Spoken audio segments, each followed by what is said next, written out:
اللهم صل على سيدنا محمد يا رب صل وسلم.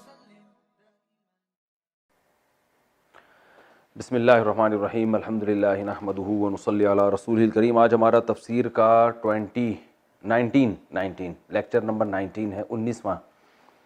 سورہ فلق سورہ ناس پر کافی تفسیر چل رہی ہے اور آج بھی اسی پر ہوگی. آج اس کو میں انشاءاللہ کمپلیٹ کروں گا. یہ تھوڑی لمبی ہو گئی ہے تفسیر. وجہ اس کی ہے کہ یہ صورتیں بہت زیادہ پڑھی جاتی ہیں، بہت زیادہ سنی جاتی ہیں، تو اس لیے میں چاہ رہا تھا ان کو میں ڈیٹیل سے بیان کروں. آج سورہ فلق سورہ ناس کا آخری لیکچر ہوگا. اس کے بعد ہم اگلا لیکچر جو ہمارا 20واں ہوگا وہ سورہ فاتحہ کے بارے میں ہوگا، سورہ فاتحہ پر ہوگا. اس کے بعد پھر ہم والضحیٰ واللیل اذا سجا سے آخر کی صورتیں پڑھیں گے. اس کے بعد پھر 30واں پارہ، پھر ہم انشاءاللہ باقی قرآن.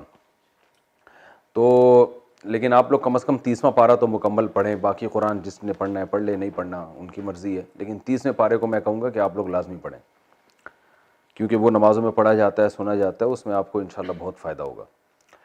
سورہ فلق سورہ ناس کی تفسیر کے ضمن میں کل میں نے جادو کی حقیقت بیان کی تھی. جادو کسے کہتے ہیں، اس کی اقسام کیا ہیں، بہت تفصیل سے. انشاءاللہ اب جادو کے بارے میں اللہ نے چاہا تو آپ پریشان نہیں ہوں گے، اور کوئی جادو کے نام پہ آپ پر جادو کرنے کی کوشش نہیں کرے گا انشاءاللہ.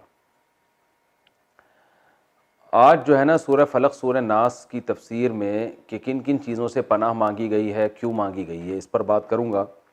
قل اعوذ برب الفلق، صبح کے رب کے ذریعے میں پناہ مانگتا ہوں. من شر ما خلق، جو چیزیں بھی اللہ نے پیدا کی ان تمام چیزوں کے شر سے. یہ تو ایک تمہید کے طور پر ہے، اور پھر جو خاص چیزیں ان کو الگ سے بیان کیا گیا. من شر ما خلق ومن شر غاسق اذا وقب، تاریک رات کے شر سے جب وہ پھیل جائے. تو اس سے ہمیں یہ پتہ چلتا ہے کہ تاریک رات بھی ایک شر کی چیز ہے. اس لیے اللہ نے رات سونے کے لیے بنائی ہے. راتوں کو گھر سے باہر نکلنا، راتوں میں کام کرنا، راتوں میں جو ہے وہ ایسی خطرناک جگہوں پہ جانا، یہ پسندیدہ کام نہیں ہے. تو اللہ نے دن بنایا ہے کاموں کے لیے، رات گھر میں سونے کے لیے، آرام کرنے کے لیے. تو رات کو انسان کو سونے سے پہلے بھی بہت ساری چیزوں کا اہتمام کرنا چاہیے، کیونکہ رات میں شر کا امکان زیادہ ہوتا ہے. جیسے نبی صلی اللہ علیہ وسلم نے فرمایا نا کہ رات کو چراغ گل کر کے سو، آگ لگنے کا خطرہ ہوتا ہے. تو ہم نے کئی ایسے حادثات دیکھے ہیں، رات کے وقت خاتون جو ہے نا وہ چولہا جلا رہ گیا، ان سے گیس لیک ہو رہی ہے، صبح آ کے جب کچن میں ماچس جلائے تو آگ لگ گئی. ایسے کئی واقعات میرے سامنے آ چکے ہیں. کچھ دن پہلے ایک صاحب آئے، پریشان تھے، کچھ دن تو نہیں کہوں گا، کچھ سالوں پہلے. ان کی وائف تھی، میاں بھی بڑی محبت تھی، وائف بیچاری اسی طرح جل گئی. رات کو کچن میں کہیں گیس لیک ہو رہی تھی، پتہ نہیں چلا. صبح انہوں نے جب ماچس جلائی ہے تو آگ لگی، وہ جل گئی. اس میں ہاسپٹل میں 3-4 دن ایڈمٹ رہی اور انتقال ہو گیا. تو رات کو نا ایسے غافل ہو کے سونا کہ پڑے ہوئے ہیں، کچھ ہوش ہی نہیں ہے، ہو کیا رہا ہے، یہ غلط ہے. اس لیے اللہ نے حکم دیا کہ اللہ سے بھی پناہ مانگو اور اسباب بھی اختیار کرو. رات میں بچے بعض دفعہ ڈر جاتے ہیں، خوف زدہ ہو جاتے ہیں، اور لوگ سیکیورٹی کا پورا انتظام نہیں کرتے رات میں. تو ومن شر غاسق اذا وقب ومن شر النفاثات فی العقد، پھونکنے والیوں کے شر سے جو گروہ میں پھونک لگاتی ہیں.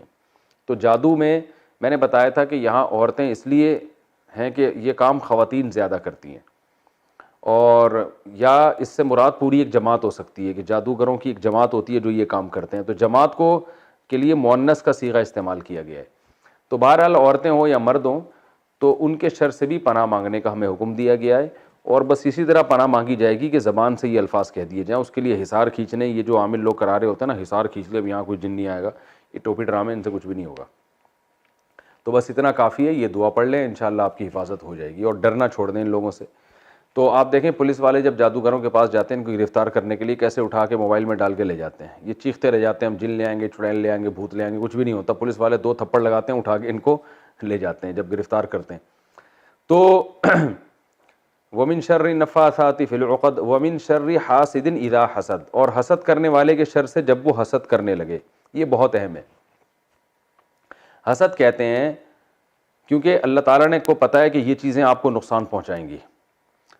حسد کہتے ہیں کسی کے پاس کوئی نعمت دیکھ کر یہ خیال ہونا کہ کاش اس کے پاس سے یہ نعمت ختم ہو جائے. میرے پاس آئے نہ آئے اس سے غرض نہیں ہوتی حاسد کو. رشک کہتے ہیں، رشک، کہ آپ کے پاس کوئی نعمت ہے، دوسرے کو تمنا ہوئی کہ کاش میرے پاس بھی ہو. اس کو کہتے ہیں رشک. یعنی کہتے ہیں نا مجھے تو آپ پہ رشک آ رہا ہے بھائی، کہ اللہ نے آپ کو نوازا ہے, تو وہ کہ جیلیسی نہیں ہو رہی, دل جل نہیں رہا ہے, بلکہ خوشی ہو رہی ہے, تمنا یہ کہ کاش میرے پاس بھی ہوتی, تو یہ جائز ہے. لیکن اگر آپ کو حسد ہو رہا ہے کہ یار یہ کیا ہے, تو یہ خطرناک چیز ہے. اس لیے کہ جو حسد کرنے والا ہے وہ لاشعوری طور پر یا شعوری طور پر اپنے محسود کو, محسود جس پہ حسد کیا جائے, محسود کو نقصان پہنچاتا ہے. تو اللہ نے پناہ مانگنے کا حکم دیا, اس سے صاف پتہ چلتا ہے کہ یہ معمولی چیز نہیں ہے, یہ بہت ڈینجر ہے. حاسد کے شر سے پناہ مانگنے کا حکم دیا جب وہ حسد کرنے لگے, کیونکہ حاسد جب حسد کرتا ہے, کیا مطلب جب حسد کے اثرات ظاہر ہونا شروع ہو جائیں. بعض لوگ ایسے ہوتے ہیں ان کو حسد ہوتا ہے لیکن وہ کرتے نہیں ہیں حسد, یعنی طبی طور پر ان کو تکلیف تو ہوگی آپ سے لیکن وہ کچھ نہیں کرتے. لیکن میجورٹی کیا ہے کہ جب ان کو حسد ہوگا تو کچھ نہ کچھ تو آپ کے خلاف کریں گے. سب سے پہلا کام آپ کی غیبت لازمی کریں گے. وہ مثال کے طور پر آپ کے پاس ایک دم بہت پیسہ آ گیا, آپ نے بتایا بھائی میرے پاس بہت پیسہ آ گیا ہے, تو جس کو جیلسی ہوگا نا وہ کیا کرے گا, وہ ایک دم جلنا شروع ہو جائے گا, پھر لوگوں کے سامنے آپ کی غیبت کرے گا, پتہ نہیں کہاں سے پیسہ آ گیا ان کے پاس ہیں, اور جو ہے نا کوئی پتہ نہیں ہے حرام ہے حلال ہے, کام کرتے نہیں ہیں. تو وہ حالانکہ اس کی کوئی تحقیق نہیں ہوگی, اور بڑی بڑی گاڑیاں لے کے گھوم رہے ہیں, لینڈ کروزر میں گھوم رہے ہیں, گھڑیاں ایسی, غریبوں کا خیال, کچھ نہ کچھ الٹا سیدھا وہ پھینکے گا لازمی, جس کا نقصان کیا ہوگا, معاشرے میں آپ کی جو عزت تھی اس میں بہرحال کمی ہوگی. تو عزت اللہ کی بہت بڑی نعمت ہے, کیونکہ عزت جب ہوتی ہے تو لوگ آپ کی بات سنتے ہیں, آپ بہت کچھ کر سکتے ہیں. جب عزت ہی چلی گئی تو سب کچھ ختم.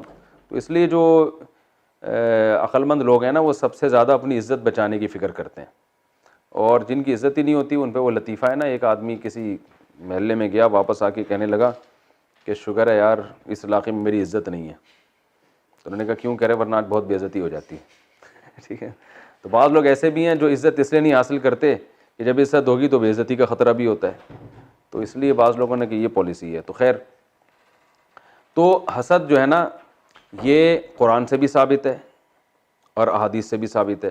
یوسف علیہ السلام کا واقعہ ہمارے پاس ہے کہ یوسف علیہ السلام کو جب خواب آیا تو یعقوب علیہ السلام نے کہا کہ یہ خواب بھائی جب 10 منٹ ہو جائیں تو مجھے بتا دینا, کیونکہ میں 2 مضامین کو 10-10 منٹ میں کمپلیٹ کروں گا. تو یوسف علیہ السلام نے جب خواب سنایا نا اپنے ابا کو, تو ابا نے کیا کہا, لا تقصص رؤیاک علی اخوتک, اپنے بھائیوں کو یہ خواب مت سنا. حالانکہ دیکھیں پیغمبر کے بیٹے ہیں, کتنی اچھی تربیت ہوئی ہوگی ان کی, اس کے باوجود یعقوب علیہ السلام کہہ رہے ہیں اپنے بھائیوں کو اتنا اچھا خواب مت سنانا, وہ کوئی الٹی تدبیر تمہارے خلاف کریں گے. اب خواب نہیں سنایا تھا پھر بھی کی انہوں نے, اور اپنے سگے بھائی کو کنویں میں ڈال دیا. تو یہ اتنی خطرناک چیز ہے کہ آپ کے سگے بھائی بھی آپ کے خلاف حسد کر سکتے ہیں, آپ کے قریبی رشتہ دار بھی آپ کے خلاف حسد کر سکتے ہیں. اچھا حسد کرتا کون ہے؟ حسد وہ لوگ کرتے ہیں ہمیشہ جو آپ کے پیرالل ہیں. حسد کبھی آپ کے بڑے کو آپ سے نہیں ہوگا, آپ کے چھوٹوں کو آپ سے نہیں ہوگا. حسد ہمیشہ اپنے ہم پلہ سے ہو. آپ کے جو کلاس فیلو ہیں, اگر آپ کے نمبر بہت اچھے آ رہے ہیں آپ کے کلاس فیلو کو جیلسی ہوگی, یار یہ اچھے نمبر کیوں آ رہے ہیں. آپ کا جو آپ کے ساتھ کا جو دفتر میں کام کرنے والا کلیگ ہے, آپ کی تنخواہ ایک دم ڈبل ہو جائے گی تو طبیعت اس کی خراب ہوگی, ٹھیک ہے نا, کہ یار اس کی تنخواہ ڈبل کیوں ہو گئی. تو کبھی بھی آپ کے بزرگوں کو یا آپ کے ماتحتوں کو آپ سے حسد نہیں ہوتا. ماتحت بھی آپ کی ترقی دیکھ کے خوش ہو جاتے ہیں, آپ کے بزرگ بھی خوش جاتے ہیں, ہمیشہ اپنے پیرالل. تو جہاں شر ہے انہی لوگوں سے بچنا چاہیے نا. تو حسد جن لوگوں میں ہوتا ہے ان لوگوں سے بچنا چاہیے. تو ہوتا کن لوگوں میں یہ میں نے بتا دیا, بھائیوں میں ہوتا ہے آپس میں, اور آپ کے دوستوں میں ہو جاتا ہے. علماء میں بھی بعض دفعہ حسد ہوتا ہے کہ وہ ایک عالم کی تقریر اچھی ہو رہی ہے دوسرے کی نہیں ہو رہی, اس کی کو لوگ سن نہیں رہے. تو بعض دفعہ, ہمیشہ نہیں ہوتا, تو وہ پھر ایک مولانا صاحب دوسرے مولانا کی ٹانگیں کھینچنا شروع کر دیتے ہیں, ٹھیک ہے, بلا وجہ چھوٹی چھوٹی باتوں کو اچھالیں گے. تو ذرا سی باتوں کو نا ایشو بنا لیتے ہیں, ان سے یہ غلطی ہوئی, اور انسان ہے, غلطی تو ہوتی ہے ہر انسان سے. تو بھائی آپ غلطیوں کو نظر انداز کرو. تو اس سے پتہ چلتا ہے حسد بری چیز ہے. حسد سے بچنے کا طریقہ کیا ہے؟ ایک تو ہے کہ لوگ آپ سے حسد نہ کریں, اس سے بچنے کا طریقہ. ایک ہے کہ آپ کو جب کسی سے حسد ہو جائے تو آپ نے اپنا علاج کیسے کرنا ہے. دیکھیں حسد اتنی بری چیز ہے, نبی صلی اللہ علیہ وسلم کو جو اتنی قربانیاں دینی پڑی ہیں نا, وہ اس لیے کہ یہودی آپ سے حسد کرتے تھے. قرآن کہہ رہے ہیں یہودیوں کو یقین تھا, جیسے یعرفونہ کما یعرفون ابناءہم, جیسے اپنے بیٹوں کو جانتے ہیں نا کہ پہچان کے کوئی باپ اپنے بیٹے میں کنفیوز ہوتا ہے کہ یہ 4 بچے کھڑے ہوئے ہیں، یار میرا بچہ یہ والا ہے یا یہ مجھے لگ نہیں، یہ ستار کا لگ رہا ہے، یہ میرا والا نہیں لگ رہا، یہ ادھر ہٹنا، یہ ہاں یہ مجھے لگ رہا ہے، یہ میرا بچہ لگ رہا ہے مجھے. تو ایسا کبھی ہوتا ہے؟ اپنا بچہ کہیں بھی ہو انسان فوراً پہچانتا ہے یہ میرا بیٹا ہے. تو اللہ فرماتے ہیں یہ محمد صلی اللہ علیہ وسلم کو ایسے پہچانتے ہیں جیسے اپنے بیٹوں کو پہچانتے ہیں. تو اتنا یقین ہے ان کو اللہ کے نبی ہیں. مگر کیا حسدا من عند انفسہم، قرآن کہہ رہے ہیں ان کو جیلسی یہ ہے کہ ایک عرب لوگ جو ان پڑھ تھے، لکھنا پڑھنا نہیں جانتے تھے، اور ہم یہودی جو اتنے ایجوکیٹڈ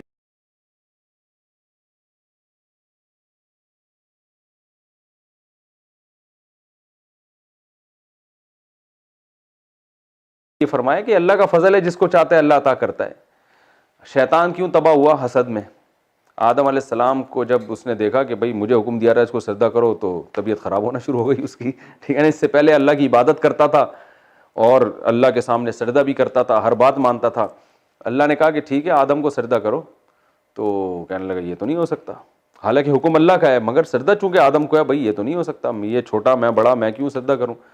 تو اللہ نے دربار سے نکال دیا اس کمبخت کو، پھر بھی نہیں باز آیا. پھر حسد کی آگ میں جب انسان جلتا ہے نا تو وہ غلطی کو ضرب دیتا چلا جاتا ہے، یعنی ظلم در ظلم کرتا ہے. اب اللہ نے آدم کی وجہ سے شیطان کو نکالا تو شیطان کو افسوس ہونا چاہیے تھا، یار یہ تو اللہ کی نظر میں آدم علیہ السلام کو بہت بڑا مقام ہے، مجھے سوری کرنا چاہیے. شیطان نے کہا نہیں، اس آدم کی وجہ سے تو نے نکالا ہے نا، اب تو میں بدماشی پہ پورا اتروں گا، اب تو میں اس خود بھی جہنم میں جاؤں گا، اس کو بھی لے کے جاؤں گا. تو یہ ہے. مجھے یاد ہے کہ ایک دفعہ واقعہ ہوا تھا، کسی دوست نے بتایا، میں نے خود نہیں دیکھا. پیٹرول پمپ پہ ایک صاحب جو ہیں، ایک آدمی گاؤں دیہات کا تھا، وہ ذرا سخت مزاج ہوتے ہیں گاؤں دیہات کے لوگ، وہ سی این جی بھروا رہا ہے، تو دوسرا نے آ کے گاڑی لگا دی، پہلے میری گاڑی میں بھرو. اس نے کہا پہلے میری گاڑی ہے تو آپ کیوں آ رہے ہو؟ اس نے کہا بھائی جلدی ہے. اب دونوں میں پھڈا شروع. اس نے پتہ نہیں کیا حادثہ کیا وہاں پہ، صرف اتنی سی بات نا کہ اس کی گاڑی میں پہلے کیوں ڈال رہے ہو. گولی لے کے فائر کیا، وہ سلنڈر پہ سلنڈر پھٹ گیا. اتنا بڑا حادثہ ہوا، دونوں مر گئے. تو پتہ نہیں سلنڈر پھٹا یا کیا ہوا تھا، بہرحال ابھی مجھے پورا، کیونکہ 10-15 سال پرانا واقعہ ہے، تو دونوں ہی مر گئے وہاں پہ. اب اس بیچارے کو کی غلطی تو صرف اتنی سی تھی نا کہ وہ بعد میں آیا تو آپ پہلے جو ہے نا گھس رہے ہیں، تو غلطی اس کی تھی، لیکن اتنی بڑی غلطی تو نہیں تھی کہ مار دیا جائے. تو ذرا سی بات پہ نا انسان انا کا مسئلہ بناتا ہے، قتل و غارت ہو جاتا ہے. تو غالباً گیس کا سلنڈر پھٹا تھا، کچھ ایسا ہوا تھا، حادثہ ہو گیا تھا. تو خیر، تو شیطان اڑ گیا اور آج تک اڑا ہوا ہے.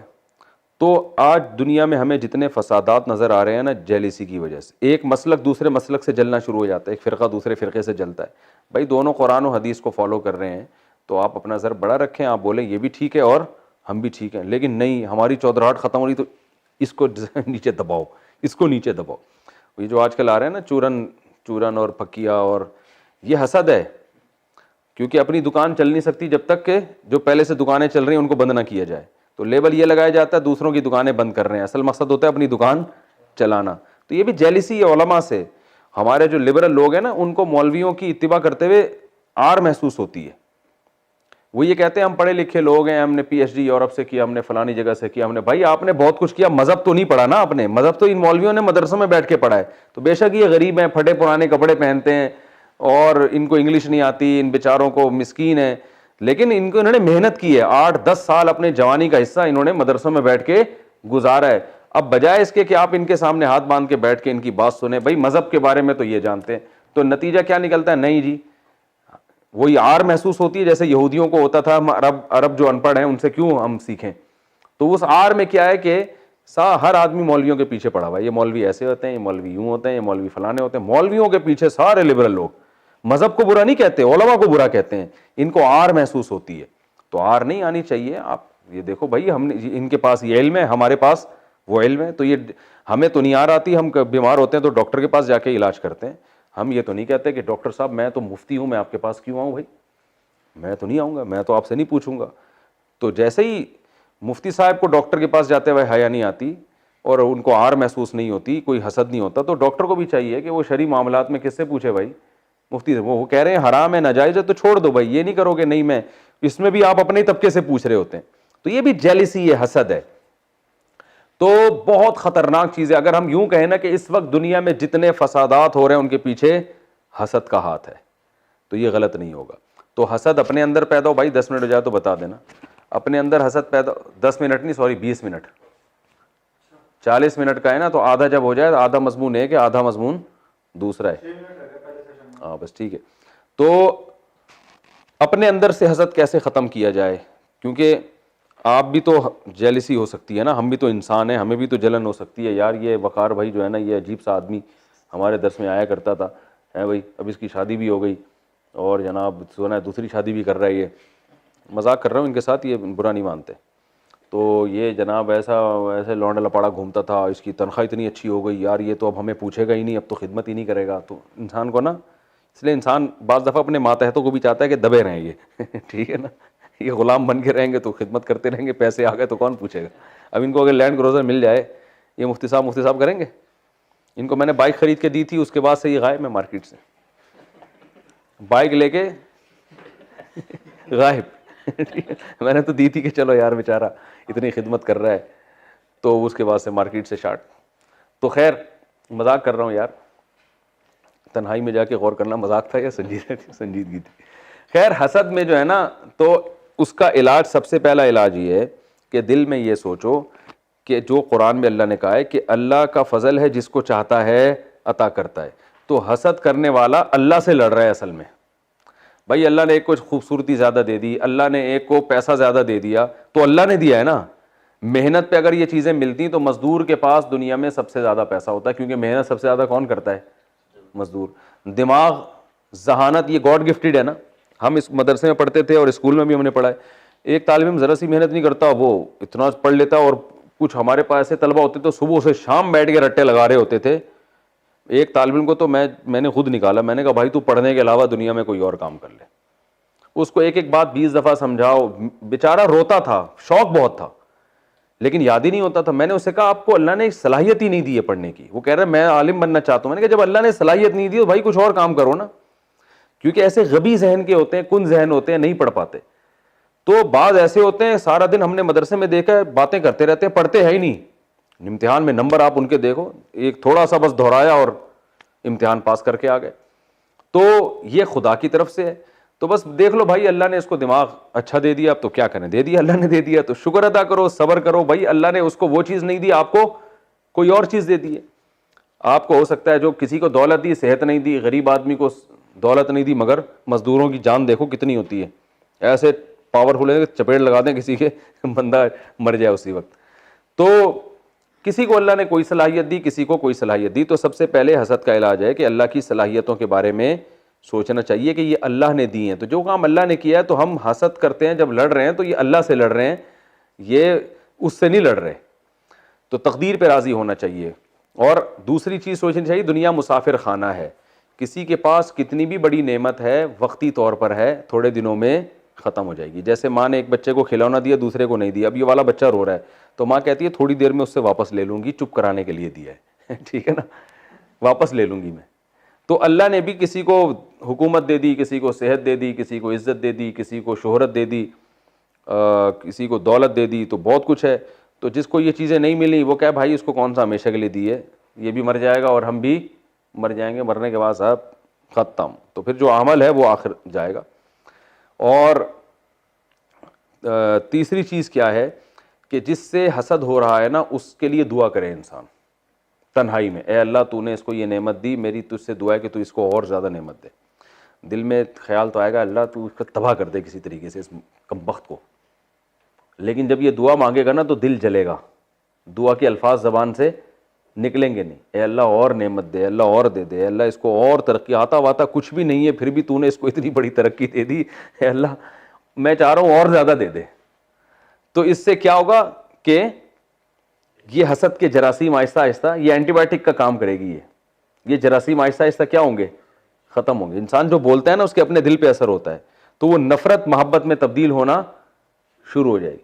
اور چوتھا کام یہ کرے کہ اس کی لوگوں کے سامنے تعریف کرے.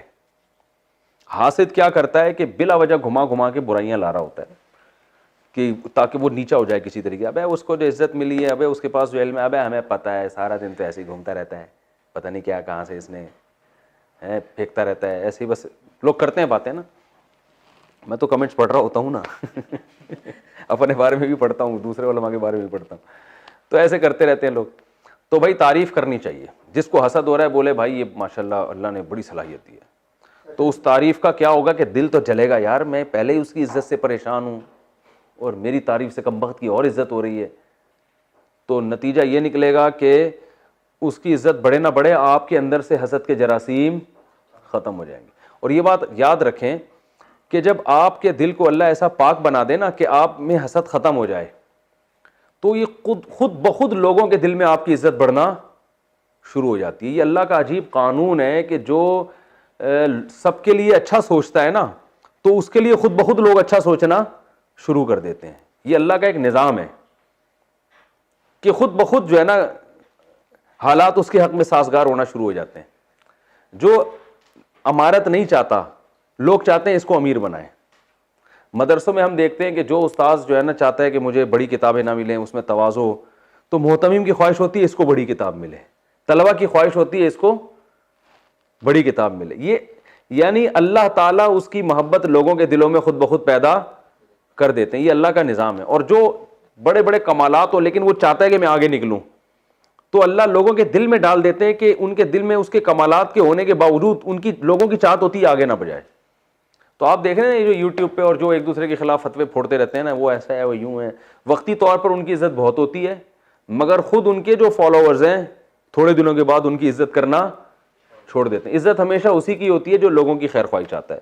تو یہ حسد کا علاج ہے. اور لوگوں کی حسد سے کیسے بچا جائے، اس کا طریقہ یہ ہے کہ اپنی نعمتیں کبھی لوگوں کے سامنے کھل کے بیان نہیں کریں، اپنی طرف نعمتوں کی نسبت نہ کریں. میرا یہ کمال میں نے دیکھا او بھائی کیا ہے، بس ٹھیک ہے کیا ہے، ساری دنیا کو پتہ ہے، میں یوں. یوسف علیہ السلام نے کہا تھا نا، خواب دکھایا تو یعقوب علیہ السلام نے کہا بھائیوں کو مت بتاؤ، بس ٹھیک ہے میں ابا ہوں مجھے بتا دیا بہت اچھی بات ہے، ٹھیک ہے نا، اللہ اس کو پورا کر لے گا. خام خواہ میں کیوں بھائیوں کو بتا رہے ہو؟ آج ہر چیز ہر ایک کو بتا دی جاتی ہے، تو ہر چیز ہر ایک کو نہ بتائیں، صرف اپنے خیر خواہ لوگوں کو بتائیں، جو آپ کے خاص چاہنے والے ہیں، جو دل سے چاہتے ہیں ان کو بتا دیں، ہر ایک کو نہ بتائیں. اس میں کیا ہوگا، وہ جیلسی. تو ہمارے استاد اساتذہ تو اس کا بڑا خیال کرتے ہیں کہ اپنی چیزیں لوگوں کے سامنے، اپنی جو نعمتیں اللہ نے دی ہیں نہ شیئر کی جائیں زیادہ، تو اس کا بڑا نقصان ہوتا ہے. تو نظر لگتی ہے نا اس سے، لوگ جو نظر تو عام طور پر انہی کی لگتی ہے جو حسد کی نگاہوں سے دیکھتے ہیں. تو بلا وجہ سب کے سامنے اپنی گاڑی لانا اور یہ میں نے گاڑی خریدی ہے، میں نے یہ خریدا ہے، میں نے یوں خریدا ہے. اور حسد اس طور پہ زیادہ ایک دم سے کوئی نعمت آ جائے. تو میں لوگوں سے کہتا ہوں اگر آپ کے پاس ایک دم سے پیسے آ گئے تو ایک دم گاڑی نہیں خریدو، آپ رکشے سے آپ پہلے آؤ، جو ہے نا تھوڑی سی اچھی بائک خرید لو. جب لوگ اس سے تھوڑے مانوس ہو جائیں تو پھر تھوڑے سی ایک FX خرید لو آپ، پھر تھوڑے اس سے مانوس ہو جائیں تو ترقی کرتے کرتے پھر آخر میں لینڈ کروزر لے کر آؤ. کیونکہ اگر اللہ نے آپ کو پیسہ دے دیا اور اچانک لینڈ کروزر، تو یہ حسد کرنے والے نا اس کو لینڈ کروزر پہ نظر لگا کے اس کو رکشہ بنا دیں گے. حقیقت ہے یہ. تو نبی صلی اللہ علیہ وسلم نے فرمایا کہ نظر جو ہے نا ایسے لگتی ہے کہ اونٹ کو ہانڈی میں پہنچا دیتی ہے. اتنا بڑا تگڑا اونٹ ہوتا ہے، نظر لگانے والے کیا کرتے ہیں، وہ بیچارہ مر جاتا ہے اور ہانڈی میں پکڑا ہوتا ہے وہ. تو یہ حاسدی، اب وہمی نہ بنے کہ ہر ایک کو اسی نظر سے دیکھ رہے ہیں. اس دن میری گھڑی دیکھ کر گیا تھا، اس نے نظر لگوائی ہے. ہمارے یہاں وہم بھی بہت زیادہ ہے، تو وہمی نہ بنے، لیکن یہ کہ احتیاط بہرحال ضروری ہے. کتنا ٹائم رہ گیا؟ اب سورہ ناس کو میں کمپلیٹ کر دوں تو قل اعوذ برب الناس ملک الناس الہ الناس. اب دیکھیں پچھلی صورت میں اللہ نے ایک قسم اٹھائی تھی، قل اعوذ برب الفلق، صرف ایک واسطہ دیا کہ جو صبح کا رب ہے اس کی قسم اٹھائی. اور پناہ کتنی چیزوں سے مانگی گئی ہے؟ 3 چیزوں سے. من شر ما خلق ومن شر غاسق اذا، من شر ما خلق تو ایک عام ہو گیا نا، من شر غاسق اذا وقب رات سے، ومن شر النفاثات فی العقد جادو سے، ومن شر حاسد اذا حسد سے. تو ایک واسطہ دیا گیا کہ اللہ تو رب الفلق ہے، تو صبح کا رب ہے، 3 چیزوں سے تو ہمیں بچا لے. سورہ ناس میں 3 واسطے دیے گئے ہیں. قل اعوذ برب الناس، اے اللہ میں پناہ مانگتا ہوں تیری، جو کہ لوگوں کا رب ہے، ملک الناس لوگوں کا بادشاہ بھی ہے، الہ الناس لوگوں کا معبود بھی ہے. تو 3 واسطے اللہ کو دیے جا رہے ہیں، لیکن پناہ صرف ایک چیز سے مانگی جا رہی ہے. تو اس سے پتا چلا یہ جو ایک چیز ہے یہ ان باقی تینوں پر بھاری ہے. آئی بات سمجھ میں؟ یعنی جو ایک چیز ہے نا, اللہ کی پناہ میں آنے کے لیے اللہ کو 3 واسطے دیے جا رہے ہیں, اور وہاں 3 چیزوں سے پناہ میں آنے کے لیے صرف ایک واسطہ دیا جا رہا ہے, اور وہ واسطہ بھی صرف صبح کا. تو صبح کا خالق ہے, رات کے شر کو ختم کر کے صبح لے آتا ہے, تو ان تینوں چیزوں کے شر کو بھی تو ختم کر دے. یہاں کیسے واسطہ دیا جا رہا ہے؟ اے اللہ تو رب الناس ہے, لوگوں کا پالنے والا ہے, اور ملک الناس, تو ہمارا بادشاہ بھی ہے اور ہمارا معبود بھی ہے, تو تیری ذمہ داری ہے گویا کہ تو ہمیں اس شر سے بچا. 3 واسطے دے کر ایک چیز سے پناہ مانگی جا رہی ہے, وہ کیا ہے؟ من شر الوسواس, وسوسے ڈالنے والوں کے شر سے. یوسوس فی صدور الناس, جو لوگوں کے دلوں میں وسوسے ڈالتے ہیں, من الجنتی والناس, جنات میں سے بھی ہوتے ہیں اور انسانوں میں سے بھی. پتہ یہ چلا کہ پچھلی 3 چیزوں پہ یہ جو ایک شر ہے نا وسوسے کا, یہ تینوں پر کیا ہے؟ بھاری ہے.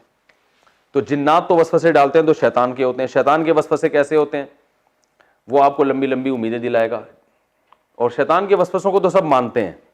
شیطان یہ کرے گا, بھائی ابھی تو لمبی زندگی ہے, اور بہت بڑی زندگی ہے, ابھی صدقہ آخر میں کر لینا, خیرات آخر میں کر لینا, ابھی تو عیاشی کی عمر ہے, ابھی تو توبہ میں بہت ٹائم ہے, ابھی تو لائف کو انجوائے کرو. ایسی چیزیں چاہ کے نا توبہ کو ڈیلے کرتا رہتا ہے اور مروا دیتا ہے انسان کو, ٹھیک ہے نا. یہ تو شیطان کے وسوسے ہیں. لوگوں کے وسوسے بھی اللہ فرماتے ہیں بہت خطرناک ہیں. لوگوں کے وسوسے کیا ہیں جو آج کل چل رہے ہیں یوٹیوب پہ, فیس بک پہ, کہ جو بالکل گراؤنڈ ریئلٹی ہوتی ہے نا, یعنی چڑھتے سورج کی طرح ایک چیز ہم دیکھ رہے ہیں, اس کو مشکوک بنا دیں گے پروپیگنڈا کر کے. یعنی ایک آدمی نے دیکھا سورج نکلا ہوا ہے, اس کو یقین ہو گیا سورج ہے, میں اپنی آنکھوں سے دیکھ کر آیا ہوں, یوٹیوب پہ ایک کلپ آ جائے گا, یہ جو سورج ہے نا جو فلاں تاریخ کو جو کراچی میں طلوع ہوگا, یہ سورج نہیں ہے. ٹھیک ہے, یہ سورج نہیں ہے. پھر کیا ہے بھائی؟ یہ چاند ہے, اور یہ چاند ہے, اور یہ اس دفعہ چاند جو ہے نا مشرق سے نکلا ہے, یہ اصل میں دجال کا ہے. اتنا یعنی ایک یقینی چیز کو پروپیگنڈا کر کے یہ سازش ہے, یہ سورج نہیں ہے. وہ آدمی کو شک ہو جائے گا پتہ نہیں یہ سورج ہے یا نہیں ہے. تو ان کے شر کی وجہ سے نا ہر یقینی چیز کیا بن جاتی ہے؟ مشکوک. لہذا انسان کوئی فیصلہ کر ہی نہیں پاتا کہ صحیح سمت ہے کیا اور غلط ہے کیا. یہ آج کل ہو رہا ہے. اللہ کا وجود, اس پر اللہ نے اتنے دلائل قائم کیے ہیں, اتنا بالکل چڑھتے سورج کی طرح اس کا یہ یقینی ہے. لیکن جو ایتھیسٹ لوگ ہیں انہوں نے کیسی بکواسات کر کے اللہ کے وجود کو مشکوک بنا دیا. ابھی کل ایک صاحب مجھ سے ملے, کل کی بات ہے, پرسوں کی بھی نہیں. گاڑی میں ہم بیٹھے ہوئے جا رہے ہیں, وہ ٹیچر ہیں کسی اسکول کے, کہنے لگے یونیورسٹی میں پڑھاتے ہیں, کہہ رہے ہیں یار یونیورسٹی میں ایتھیزم بہت پھیل رہا ہے, اور ہمارے ایک ٹیچر ہے وہ بھی ایتھیسٹ ہیں, انہوں نے عجیب دلیل دی, میں تو چکرا گیا. میں نے کہا کیا دلیل دی؟ کہہ رہے انہوں نے دلیل یہ دی کہ دیکھو گاڑی میں بیٹھے ہوئے ہم جا رہے تھے, ایکسیلیٹر پہ جب پاؤں رکھو تو گاڑی چلتی ہے, روکو تو گاڑی رک جاتی ہے. تو یہ خدا کیا ہوتا ہے؟ ہر چیز اسباب سے ہو رہی ہے. سمجھ رہے ہیں بات کو؟ یہ خدا کیا ہوتا ہے؟ ہر چیز کس سے ہو رہی ہے؟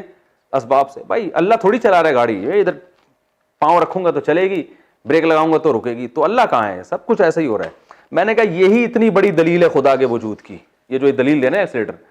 میں نے کیسے پتا چلا؟ گاڑی کمبخت جب تک کوئی چلانے والا ہو چلتی نہیں ہے, روکنے والا ہو رکتی نہیں ہے. تو یہ گاڑی پیدا خود سے کیسے ہو سکتی ہے؟ اور اس کائنات میں ایک اتنی سی گاڑی خود سے نہ رک سکتی ہے نہ چل سکتی ہے. یہ پوری کائنات بغیر کسی پیدا کرنے والے کے کیسے پیدا ہو گئی اور کیسے چلنا شروع کر دیا؟ اور سورج چاند کے گرد اور چاند سورج کے گرد, یہ سارا سسٹم کیسے وجود میں آ گیا؟ اور بیج میں جناب زمین پہ ڈالو تو تناور درخت نکل آتا ہے. بیج میں سافٹ ویئر اتنے ٹیکنیکل قسم کے کیسے انسٹال ہو گئے بھائی خود بخود؟ اور پھر جناب وہ جب بیج نکلتا ہے اور درخت بنتا ہے, درخت میں سے ہر آم کے اندر وہی بیج دوبارہ ہوتا ہے, اور ہر بیج میں دوبارہ درخت پیدا کرنے کی صلاحیت.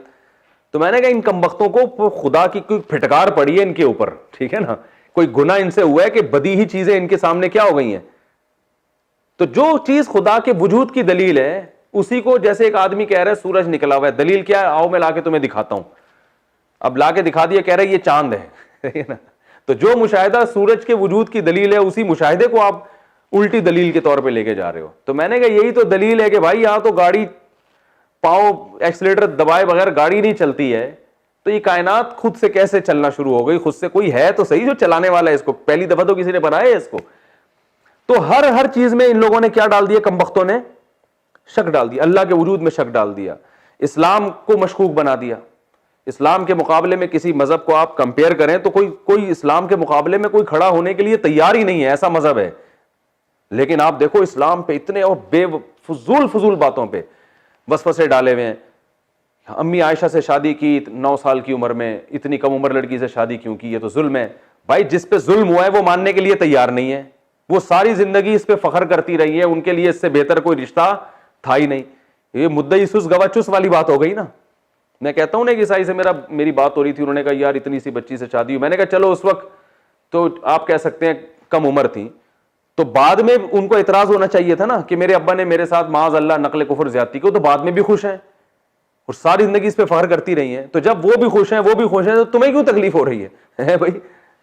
تو عجیب فضول قسم کی جو ہے نا وہ عیش و عشرت والے ہوتے ہیں معاذ اللہ. عیاشی آپ صلی اللہ علیہ وسلم کا مزاج ہوتا تو 40 دن گھر میں بھوکے رہتے. وہ جس حدیث میں یہ آتا ہے کہ آپ نے ایک کم عمر سے نکاح کیا, انہی حدیثوں میں یہ بھی ہے کہ 40 دن آپ کے گھر میں چولہا نہیں جلتا تھا. تو ہر چیز میں شک پیدا کر دیا, ہر چیز میں. پھر یہ جو ہمارے فرقہ پرست لوگ ہیں, انہوں نے ہر چیز میں شک پیدا کر دیا, وہ بھی غلط, وہ بھی غلط, وہ بھی غلط, وہ بھی جو ہے نا احادیث کے اپنی طرف سے توڑ موڑ کے پیش کرنا. ہر وہ چیز جس پہ مسلمان متفق چلے آ رہے تھے, ایک یقینی چیز تھی, اس میں کیا پیدا کر دیا. غامدی صاحب کو دیکھو نا, مسلمانوں کا متفقہ عقیدہ عیسیٰ علیہ السلام آسمانوں پہ زندہ ہیں, قرب قیامت میں آئیں گے, اس میں شک ڈال دیا. یہ توفا کو گھمایا پھرایا, توڑوڑا مڑوڑا ہے بھائی. اور انما حرم ربی الفواحش ما ظہر منها وما بطن والاسم والبغی, اسم کا ترجمہ کرنے حق تلفی, جو کہیں کسی ڈکشنری کی کتاب میں لکھا ہی نہیں ہے. اب اسم کا ترجمہ حق تلفی کہیں بنتا ہی نہیں ہے, لیکن ترجمہ مارکیٹ میں لانچ کر دیا. اب پبلک تھوڑی جا کے ہر چیز کی ڈکشنری اٹھا کے دیکھے گی, چکر میں ڈال دیا. ٹھیک ہے نا, لوگ کہہ رہے ہیں کچھ تو ہے, یہ مولوی لوگ کچھ تو الٹی باتیں کرتے ہیں. جنت کے بارے میں محترم سے پوچھا گیا جنت کہاں ہے, کہا یہی دنیا ہی جنت ہے بس, اور یہی عورتیں حوریں ہیں. او بھائی وہ جو قرآن میں آتا ہے کہ ہم نے ان کو وہاں سے جنت ہی کی مٹی سے بنایا اور وہ خیموں میں ہمیں ان عورتوں کو, خوبصورت عورتوں کو بند کر دیا, وہ کیا ہے, اس کی بھی گھما کے تعویل کریں گے. وہ خیموں سے یہی خیمے ہیں, وہی جو بیان یوٹیوب پہ بیٹھے گا نا سارا دن, وہ کہے گا یار یہ کیا ہے, کیا صحیح کیا ہے, غلط کیا ہے.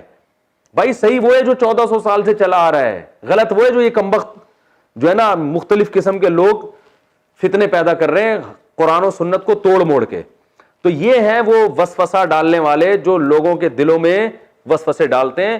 اور اللہ نے ان کی صفت بیان کی خناس, ان کا کام ہے جو ہے نا انگلی توڑ کے نکل جانا. خناس کا مطلب یہ, جیسے وہ مشہور علمی کتابی ہے نا, انگلیاں توڑ توڑ کے فتنہ پھیلا دیا. اب ہم جب ان سے کہہ رہے ہیں سامنے بیٹھو, ہم ان دلائل کا جواب دیں گے, پتلی گلی سے نکل لیے, کیونکہ جو چکر میں لوگوں کو ڈالنا تھا وہ ڈال دیا, فتنہ پھیلا دیا. اب ہر عالم ان سے کہہ رہا ہے بیٹھو بھائی, ہم مناظرہ نہیں کرتے, آپ ان سوالات کا ہمارے سامنے جواب دو. نہیں جی جواب نہیں دینا, تو صرف انگلیاں توڑنی ہے چکر میں. وہ میں اکثر وہ واقعہ سناتا ہوں نا, ایک نابینا آدمی کہیں سفر کر رہا تھا. نابینا آدمی جو ہے نا وہ کہیں بیٹھا ہوا, اس کو کہیں سفر پہ جانا تھا, کوئی لفٹ نہیں مل رہی تھی, تو ایک آدمی اونٹ پہ اپنی بیوی کو لے کے جا رہا تھا. تو اس نابینا نے کہا کہ اس کے ساتھ جو بھی قائد تھا اس نے کہا یار اس کو بھی بٹھا لو, بیچارہ نابینا ہے. اس نے کہا چلو ٹھیک ہے. اپنی بیوی کو اس آدمی نے پیچھے کیا, خود بیگم کے آگے بیٹھا اور نابینا کو اپنے آگے بٹھا لیا کہ چل بھائی تو آگے بیٹھ, تجھے اتار دیتے ہیں. اب دوسرے شہر جب داخل ہوئے تو اجنبی شہر تھا, تو نابینا نے شور مچایا کہ یہ میری بیوی ہے. یہ کون ہے, یہ عورت میری بیوی ہے. میں چونکہ نابینا تھا تو میری شادی اس سے ہوئی, تو اس کو جب آنکھوں والا بندہ مل گیا تو انہوں نے ابھی بیٹھے بیٹھے سیٹنگ کی اونٹ پہ. میں نے تو اس آدمی کو لفٹ دی تھی, اس نے کمبخت نے مجھے دھکا دے کے آگے کیا, خود میری بیوی کے ساتھ بیٹھ گیا اور جو ہے نا یہ میری بیوی ہے, شور مچا دیا. لوگ جمع ہو گئے, لوگوں نے پکڑ لیا سب کو. وہ تو اس کی بھی پہلے ڈاکومنٹیشن تو ہوتی نہیں تھی. وہ تو دوسرے نابینا کی بیوی پہ تو نے قبضہ کیا. اس نے کہا بھائی نہیں کیا, بیوی سے پوچھو. بیوی نے کہا نہیں, یہ نابینا سے میرا کوئی تعلق نہیں ہے, اور یہ جس کی آنکھیں نا یہی میرا شوہر ہے, یہ جھوٹ بول رہا ہے کمبخت. تو لوگوں نے اس نابینا سے کہا, نابینا نے کہا کمبخت. اب دیکھو وہی ہے نا ہر چیز میں, جب وہ بھی بیان دے رہی ہے یہ بھی دے رہا ہے, تو نہیں. نابینا نے کہا اصل مسئلہ یہ ہے کہ ان دونوں نے پہلے سے طے کر لیا تھا کہ جب الزام لگے گا تو عورت نے کہا کہ میں تمہارا ساتھ دوں گی, مجھے تو آنکھوں والا آدمی مل گیا اور اس شہر میں تو ہمیں کوئی پہچانتا بھی نہیں. تو اب لوگ کچھ آدھے ادھر کو ہو گئے, آدھے ادھر کو ہو گئے. آدھے کہہ رہے یار یہ نابینا جھوٹ نہیں بول سکتا, اور آدھے کہہ رہے ہیں کہ نہیں یہ تو. نابینا ادھر بیٹھا ہوا کہہ رہا ہے بیوی ملے نہ ملے چکر میں تو ڈال دیا نا. مل گئی تو فری پھوکڑ میں, نہیں ملی تو پہلے کون سا اپنی تھی. تو یہ جو فرقہ پرست لوگ ہیں نا, علماء سے بدگمان, قرآن سے بدگمان, منکرین حدیث, بخاری میں نکالیں گے عیب, دیکھو بخاری میں یہ لکھا ہوا ہے, یہ لکھا ہے, تو بخاری صحیح نہیں ہے. تو پھر بخاری جب صحیح نہیں ہے تو پھر کون سی کتاب صحیح ہے؟ کہہ رہے ہیں ضرورت ہی نہیں ہے, صرف قرآن پڑھو. تو میں نے ان سے کہا قرآن میں تو آتا ہے کہ وَيُعَلِّمُهُمُ الْكِتَابَ, اللہ فرماتے ہیں کہ نبی تمہیں قرآن سکھائیں گے, تو نبی کا سکھایا ہوا کہاں گیا؟ تب یہ بخاری مسلم صحیح نہیں تو نبی نے کہاں سکھایا؟ وہ کیسٹ کی شکل میں ہے یا وہ کوئی اور ریٹن تحریر ہے, وہ کہاں ہے؟ یا آپ کے پاس کہیں اور ہے تو بتاؤ. کہہ رہے نہیں. تو میں نے کہا اس کا مطلب ہے تم صرف انگلی توڑنے کے لیے آئے ہو تم لوگ, ٹھیک ہے نا, نہ تم قرآن کو مانتے ہو نہ تم حدیث کو. تو اگر جو قرآن کو مانتا ہے وہ تو حدیث کو لازمی مانے گا, کیونکہ اللہ فرما رہے لِتُبَيِّنَ لِلنَّاسِ, نبی کا کام ہے قرآن کو ڈیفائن کرنا, اور ڈیفائن جب بھی کیا جاتا ہے اپنے الفاظ میں کیا جاتا ہے, اسی چیز کو دہرایا تھوڑی جاتا ہے. تو نبی نے جو اپنے الفاظ میں قرآن کو ڈیفائن کیا وہ کہاں گیا؟ تو ہر چیز میں کیا پیدا کیا ہوا ہے؟ شک. تو آج یہی چل رہا ہے. تو اللہ نے اس لیے ہمیں حکم دیا من شر الوسواس الخناس. ہاں یہ ہوتے کیا ہیں؟ ان کے قرار نہیں ہوتا کبھی بھی, ہوتے خناس ہیں, ان میں قرار نہیں ہے, ایک جگہ پہ قائم کبھی نہیں رہتے, ان کے اصول ٹوٹتے رہتے ہیں, یو ٹرن لیتے رہتے ہیں, یہ یو ٹرن لیتے رہتے ہیں. آپ دیکھ لو جتنے فتنہ پرست ہیں نا, ایک کے حق میں ان کا اصول کچھ اور ہوگا, وہی چیز خرابی دوسرے میں ہوگی تو اس کے لیے اصول چینج ہو جائے گا. وہاں بڑے براڈ مائنڈیڈ بنے ہوں گے. تو یہ گھومتے رہتے ہیں, ایک جگہ ٹکتے نہیں ہیں. یہ بس ان کا کام ہے وہ نابینا کی طرح چکر میں ڈالو اور پتلی گلی سے نکلو, ٹھیک ہے نا.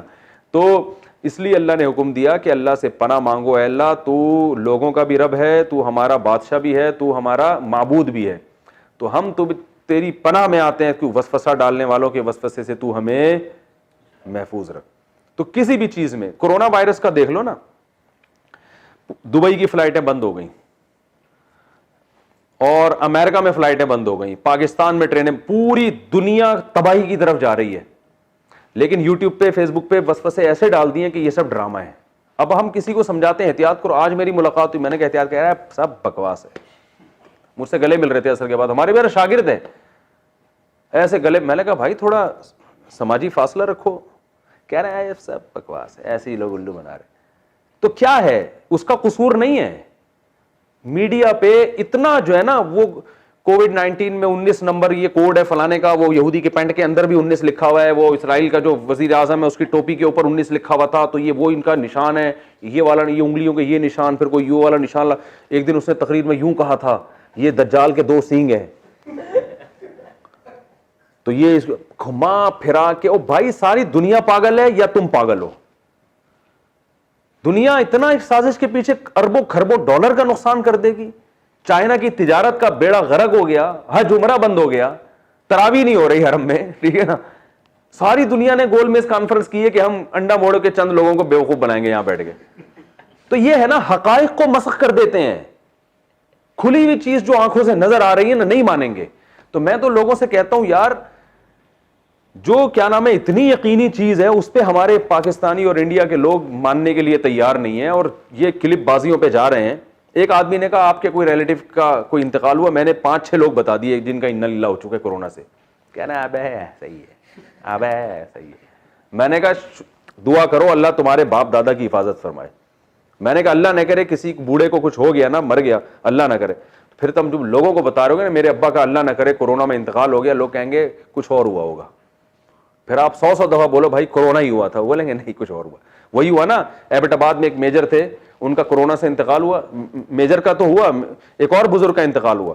فوراً ایک اگلے دن ویڈیو آ گئی کہ ان کو کورونا نہیں تھا, کورونا نہیں تھا, سب بکواس ہے, اور رپورٹیں. ان کے بچوں نے اپنے ابا کا ویڈیو بیان ڈال دیا انتقال سے 1 دن پہلے کا. وہ کہہ رہے ہیں بھائی مجھے کورونا ہے, آپ لوگ بھی احتیاط کریں. اگلے دن ان کا انتقال ہو گیا. تو وہ تو شکر ہے ان کی ویڈیو مل گئی, ورنہ وہ بھی تو ٹھیک ہے, گڑبڑ بھی ہوتی ہیں, لیکن اتنے حقائق کو. ایک صاحب نے رپورٹ پیش کی, چاند پہ انسان نے قدم رکھا ہی نہیں ہے, اخبار میں مضمون. میں نے کہا یہ ساری دنیا کو امریکہ نہیں بیوقوف بنا سکتا بھائی. چاند پہ جب قدم رکھا, جاپان کو بھی بیوقوف بنا دیا, فرانس کو بھی بنا دیا, جرمنی کو بھی بنا دیا, پاکستان کو بھی بنا دیا. ملکوں کے حکمرانوں کے پاس تو تحقیق کے وسائل بے انتہا ہوتے ہیں, سب کو بیوقوف بنا دیا, اور یہ اخبار میں مضمون لکھ رہا ہے کہ چاند پہ انسان نے قدم نہیں رکھا, اور دلائل. میں نے کہا ان دلائل سے میں نے کہا یہ جو ہے نا اس کا کاغذ کا جہاز بناؤ, ہوا میں اڑاؤ, بس یہ اخبار کا ساشا اس کام کے لیے بہت اچھا ہے. میں نے کہا مجھے پڑھانے کی بھی ضرورت نہیں. کہہ رہا آپ تحقیق کریں. میں نے کہا میں تحقیق کر کے کبھی بھی آپ کی بات نہیں مانوں گا. اتنے بڑی بڑی ساری دنیا مان رہی ہے کہ امریکہ کے سائنسدانوں نے چاند پہ قدم رکھا ہے اور یہ نئی چیز, اور ہوتی ہے تحقیقات, وہ کچھ نہ کچھ ہوتا ہے, وہ کون دیکھے گا وہ کتابیں جا کے کہ اس میں ہے بھی کہ نہیں ہے. تو وہ ابھی ایک کلپ آیا واٹس ایپ پہ, 2 ڈاکٹر انگلش میں بات کر رہے ہیں, کسی نے کہا یہ ثابت کر دیا انہوں نے کہ یہ سب فراڈ ہو رہا ہے. استاد صاحب نے, ہمارے جو استاد صاحب ہیں نا جن سے میں بیت, انہوں نے ترجمہ کروایا تو اس میں وہ اس موضوع کے متعلق بات تھی نہیں. کچھ پروپیگنڈا بھی ہوگا لیکن یہ نہیں کہ سب کچھ ہے ہی نہیں دنیا میں, یہ سب بے وقوف لوگ ہیں جو ہو رہا ہے. تو یہ ہے من شر الوسواس الخناس, کہ وسوسے ڈالنے والوں کے شر سے بھی اللہ پناہ مانگتا ہوں. اور آپ دیکھو یہ خناس بھی ہیں. کتنے صحافیوں نے پیش گوئی کی تھی کہ 15 اپریل کو کرونا ختم ہو جائے گا, 15 اپریل گزر گیا, ختم نہیں ہوا. خناس ہے نا, خناس کا مطلب یو ٹرن لے لیا, پی گئے, جیسے ہم نے کچھ کہا ہی نہیں تھا. ٹھیک ہے, اب بعض نے کہا کہ 18 مئی کو ختم ہو جائے گا, 18 مئی کو نہیں ہوا, تو آپ دیکھو وہ یہ موضوع ہی نہیں چھڑیں گے, وہ اس ٹاپک پر بات کریں گے ہی نہیں. پبلک کو چاہیے ان سے پوچھیں آپ نے تو 15 اپریل بولا تھا, کہاں گیا وہ 15 اپریل؟ آپ کی تو بڑی ریسرچ تھی, تحقیقات تھی, آپ نے تو 18 مئی کا بولا تھا, کہاں گئی وہ 18 مئی؟ تو یہ ہے انگلی توڑ کے ٹھیک ہے نا, شر پھیلاؤ اور پتلی گلی سے نکل جاؤ, یوٹیوب پہ ارننگ ہو جائے گی, میسج آ جائیں گے. تو سب پھینک رہے ہیں. میں تو بعض صحافیوں کو اتنا سنا کرتا تھا, اس کرونا نے ان صحافیوں کی حقیقت کھول دی ہے.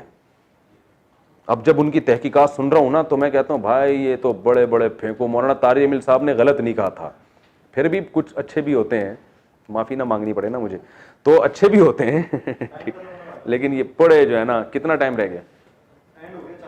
بس یہ ہو گئی ہماری سورہ ناس. تو ہر یقینی چیز جو دلائل سے ثابت ہوتی ہے اس میں کچھ نہ کچھ رکھنا ڈال کے تو وہ جو ہے نا اس میں شک پیدا کر دیتے ہیں.